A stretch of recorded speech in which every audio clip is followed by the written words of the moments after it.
On today's show, we are going to rebuild the Creality hot end with some tungsten and titanium parts. Stick around.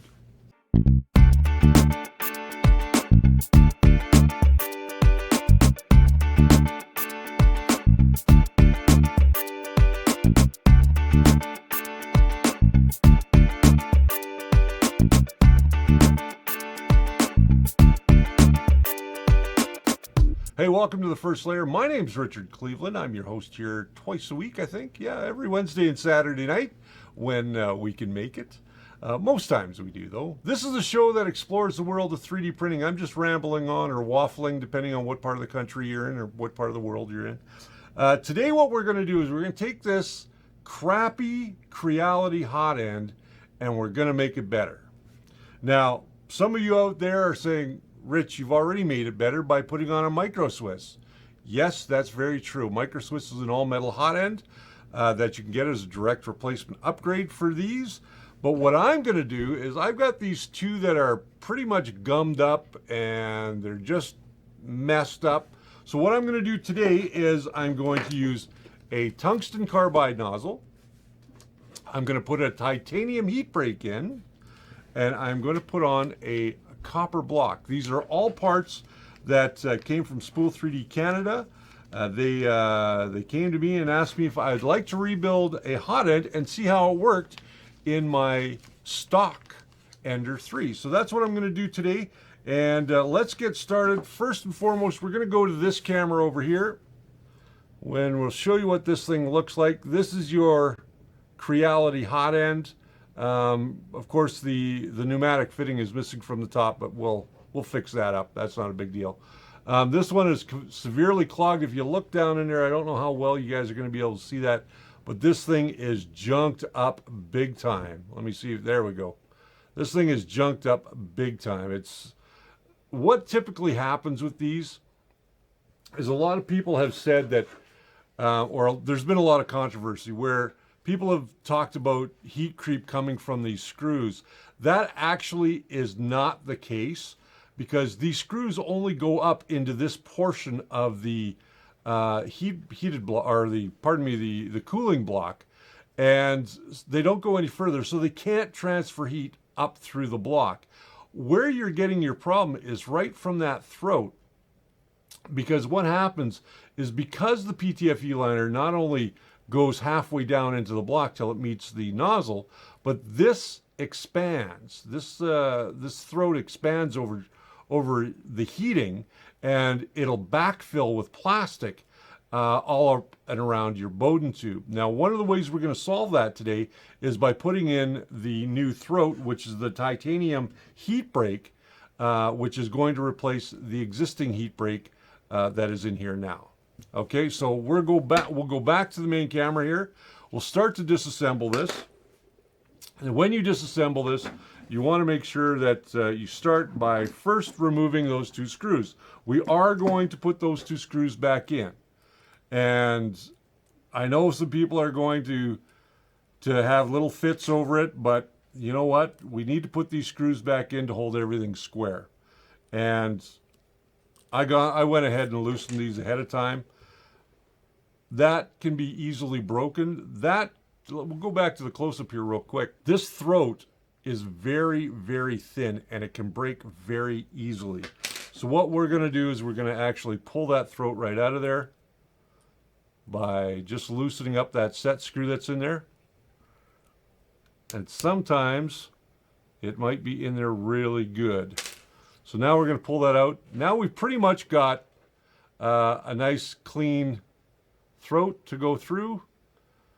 We have just the heat sink here. What I'm going to do is I'm going to try and get some of the junk that's in there out and clean that out really, really well. You should be able to pull that plastic off there. It shouldn't stick too much. But once you do, we'll go ahead and clean that up. We'll come back and we'll reassemble this hot end and show you exactly what it looks like. All right, so we have our cleaned out cool zone or heat sink. We have our original throat. And what I mean when I talk about these throats being very thin walled is once you get down to this section of the heat break, they do get very thin and they're easy to snap off. The other reason that we're going to change things out is because that Bowden tube goes right through there, and you guys can see that pretty clearly. Okay, so once that goes down, this actually meets the nozzle at the end, or that's in the block itself. So over time, this will wear down. Like I said, this will backfill. You can see how loose that is in there. It moves pretty freely. So once this expands, it starts to backfill with material because it doesn't have that good seal anymore. So by changing this out and going to a higher quality one, the titanium heat break, which we've got right here from Spool 3D, these ones, the titanium alloy that we're using here, thermal conductivity equals 15. Oh, pardon me. There we go. The thermal conductivity is much better than you're going to find in any other titanium heat break. The strength is 990 MPa. Price $77 per kilogram for titanium. Your heat flow is 1.78 watts. So there you go. Over a standard heat break, which is 6.37 watts that uses in a standard heat break. So this conducts heat much better. Now, the other thing I want to show you is let's do that Bowden tube test one more time. And you can see here that it only goes down that far. That's it. That's as far as it goes. So it is not coming anywhere near your nozzle. So you have all of this space which is machined, holding the heat properly, and with the added benefit of the heat sink, you are going to keep the cool area cool and the hot area hot. So we're going to go ahead and assemble this. You can see that we've got the proper size hole. This is a flat cut. This is not a beveled cut. And that's important when we're talking about the nozzles as well. The nozzle we have here is a flat cut as well. And this is a tungsten carbide nozzle. This is going to last you a long time. This is an M6 thread, which is just what we need for our heat break. And we are going to use a copper block, also from Spool 3D. And the copper block is set up so that this can be a direct replacement for the copper block we had prior. So there's the old copper block. And you see that's quite a old block. This is not copper, this is just aluminum. This is copper, and then it is nickel plated. So let's go ahead and get this assembled. First and foremost, what we're going to do is we are going to put in our nozzle. And I like to thread the nozzle in first.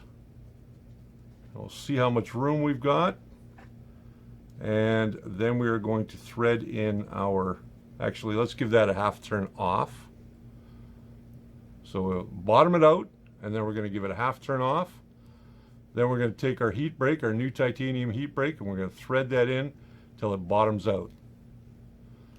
And there we are. Now, that is nice and tight. And it looks a lot better than the other one did. So now what we're going to do is we're going to insert it up into the throat. We're going to insert it up into the throat of our heat sink. We're going to tighten this down just by tightening the little grub screw there. We won't tighten it too much just yet because we want to make sure that this is all square. We're going to actually add our 2 bolts back in on the bottom. Take our Allen key and just tighten those down. Now these ones may not be long enough, and it doesn't look like they are. Either that or we've got too much thread on our nozzle. Now this could be one of the biggest problems, and you'll notice that. Let me just take this off again. you can see that that nozzle actually comes up quite far into there. And typically when we look at nozzles, this has a fairly long throw on it as compared to a regular nozzle. All right, so what we're looking at here is, this is a hardened steel nozzle, which will be perfectly acceptable in this rebuild, as well as the Tungsten Carbide nozzle. Now, this is going to outlast the hardened steel nozzle over time, but the problem that we have when we're rebuilding this is the length of these threads. Now, they're both M6 threads, but you can see that the hardened steel nozzle has way less of a throat on it. So that's going to fit our block much better. So we're going to go ahead and put this into our block again. This should allow us to make sure that we have everything set up correctly. Now, let's make sure we've got the right nozzle here. We do. This is a 0.4. So again, we're going to bottom it out and just give it a half turn back. We're going to take that new throat. That's not the one that we want. We want the one that's in here. So we're going to go ahead and take that out of there again. You don't want to thread this in while it's in the heat break or in the heat sink, because you could damage the throat. So now we're going to put this into here one more time, and that fits so much better in there. Just a little bit down from the surface, which is exactly what we're looking for. Now, when we go ahead and put this back together, we can drop that in there. We can take our screws, pop them in, and we actually can grab the threads. This will help us to align this perfectly square and straight every time.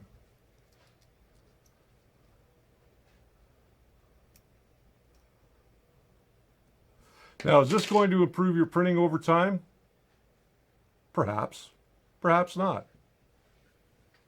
That all depends on how your printer is set up. What this will do for you in this configuration is it now gives you an all metal hot end. Whereas when you get these, they are not, yes, they're metal, but they're not considered an all metal hot end because of the brass nozzle that's on there and the aluminum block, and the low quality of the heat break that they have in there. Now we have a good high quality titanium heat break in here. We have a copper block, and we have a hardened steel nozzle.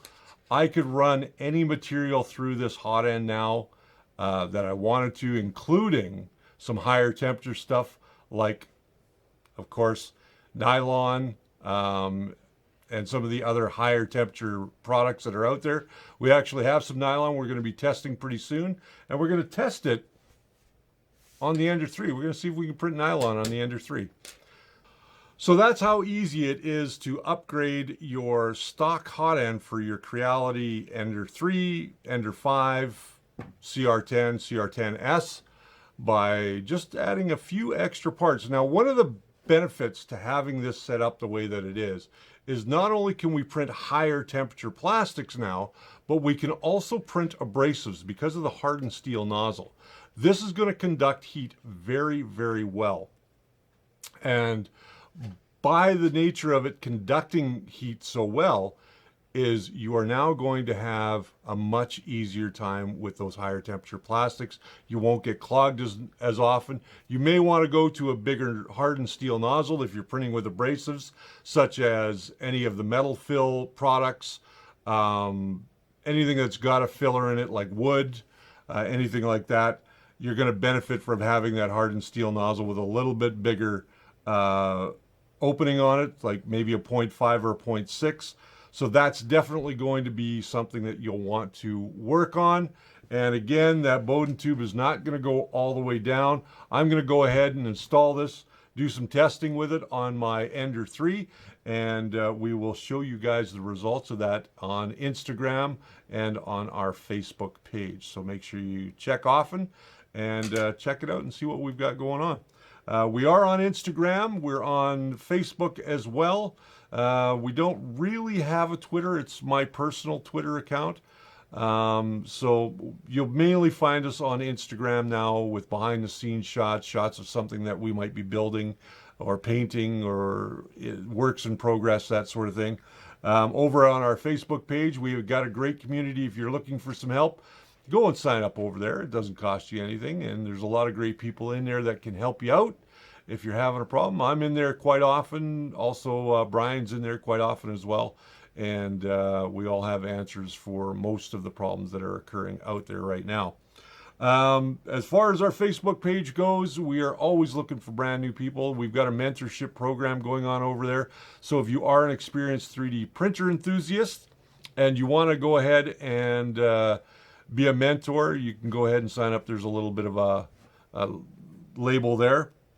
I want to thank my staff today who's in here helping out. We've got Jess behind the controls. There she is.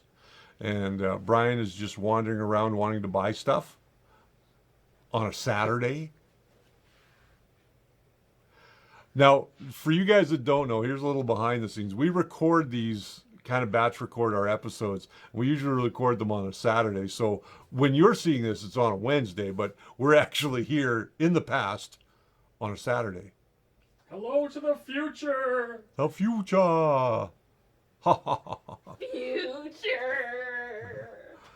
Oh my God, it's time I let these guys go. We're very sleep deprived. They're a lot of deprived. Anyway, moving right along, I want to thank those guys. I want to thank my wife who is in the background as well. She's doing some paperwork and getting things ready for our next show. And we will see you again on Saturday night, as we always do in our live stream. Usually it's Brian and I, but sometimes we're doing a solo act. So make sure you come by, check it out, ask your questions. That's a great time to ask questions live. There's a lot of great people in there that can answer questions as well. Right now we are trying to raise funds to go to Shenzhen next October. So if you so are inclined and you want to help us out, we have Buy Me a Coffee down below. You can go ahead and do that. Or you can join our live stream and use the super chat over there on YouTube. So we would always appreciate that. We're trying to get to Shenzhen, Brian and I, so that we can bring you guys some great content from the other side of the world. Now, I'm out of here. It's been a long day, and we will see you guys next time here on The First Layer. Until next time. Oh, first, I guess I should thank Spool 3D for supplying us with all the parts today. Now, this was not a sponsored episode. I do have to pay for these at some point in time. But they threw them on my desk. The owner of Spool 3D threw them on my desk the other day and said, here, you have to do a video on them. So pricing will be down below, and all links to where you can get these parts and how you can rebuild this. We're going to do a detailed blog on this on our website as well, which we are working very hard to get up to where it should be for you guys to go over and check out some more in-depth stuff as well.